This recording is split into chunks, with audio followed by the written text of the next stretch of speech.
El cine español tiene una enorme importancia documental para conocer a la evolución histórica de la sociedad en España.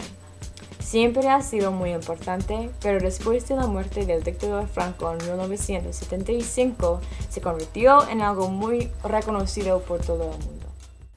Películas como Volver, El laberinto del fauno y El orfanato son pruebas de que estamos ya acostumbrados en los Estados Unidos de ver cine español en los cines americanos. Ocupa actualmente y de modo general una posición secundaria a nivel mundial si se compara, producido por los países anglosajones, sobre todo los Estados Unidos, destacando principalmente por la gran figura de Luis Buñuel, director cuya producción tuvo una gran influencia en Europa y Iberoamérica, y los esporádicos éxitos internacionales de otros directores, como Segundo de Chomón, Florian Rey,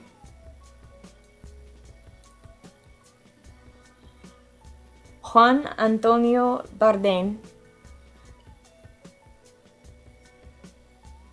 Luis García Berlanga, Carlos Saura, Pedro Almodóvar y Alejandro Amenábar. El último, Amenábar, nació en Chile, pero tuvo madre española y está reclamado por el cine español. Actualmente, algunas de las estrellas más sobresalientes del cine español son Fernando Rey, Sergi López, Javier Bardem, Antonio Banderas, Victoria Abril, Carmen Maura y, por supuesto, Penélope Cruz.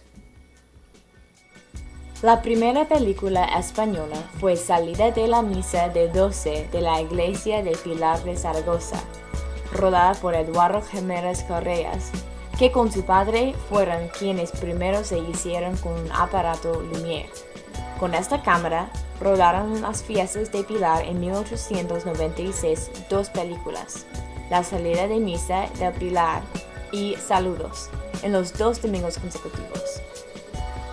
Esta fue la primera película producida y rodada por un español.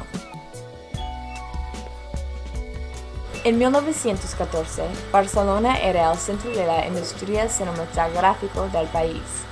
Se inicia el predominio de las españoladas, que habría de durar durante los años 60 del siglo XX, entre las que destacan las de Florian Rey, protagonizadas por Imperio Argentina y Ricardo Núñez, y la primera versión de Nobleza Baturra en 1925. También se realizan dramas históricos como Vida de Cristóbal Colón y su descubrimiento de América. El drama rural La Aldea Maldita de Florian Rey se convierte en un éxito en París, donde al mismo tiempo Buñuel y Dalí estrenaban Un perro andaluz.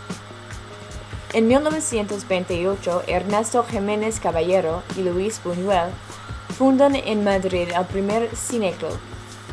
Para entonces, Madrid ya era el primer centro industrial, con 44 de los 58 títulos. Ese mismo año, Francisco Elías Riquelme rueda El misterio de la Puerta del Sol, la primera película sonora del cine español.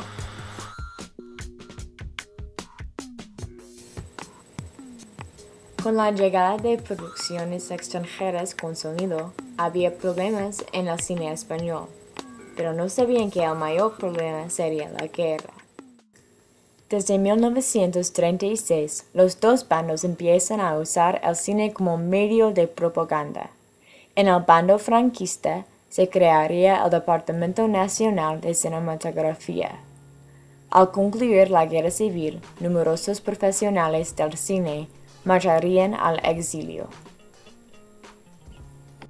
En el nuevo régimen se instaura la censura y se impone la obligatoriedad del doblaje al castellano de todas las películas estrenadas en territorio nacional. En la década de los 50 nacen dos importantes festivales de cine en España. El 21 de septiembre de 1953 nace el Festival de Cine de San Sebastián, sin sufrir ninguna interrupción desde entonces. Y en 1956 tiene lugar la primera Semana Internacional de Cine de Valladolid. En los años 50 destaría una moda de niños actores, pero en los años 50 y 60 el cine no se limita a rodajes protagonizados por niños prodigio. La influencia de neorrealismo se hace evidente en películas dirigidas por gente como Antonio del Amo y Juan Antonio Bardem.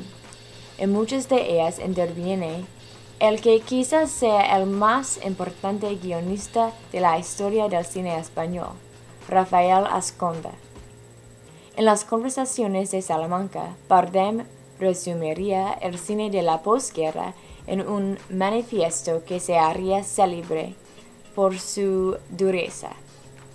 El cine español actual es políticamente ineficaz, socialmente falso, intelectualmente ínfimo, estéticamente nulo e industrialmente raquítico. Buñuel volvería ocasionalmente a España para abordar Viridiana y Tristana, basada en la novela de Benito Pérez Galdós. Ambas películas, especialmente la primera, causaron cierto escándalo en el contexto represivo de la dictadura de Franco.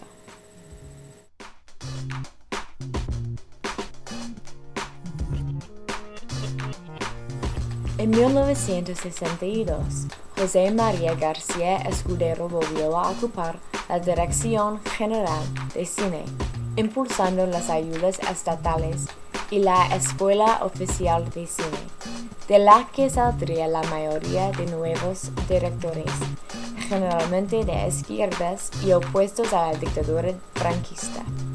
Entre estos destacan Mario Camus, Manuel Summers y sobre todo Carlos Saura. Ajeno a esta corriente, Fernando Fernán Gómez realizaría la clásica El extraño viaje.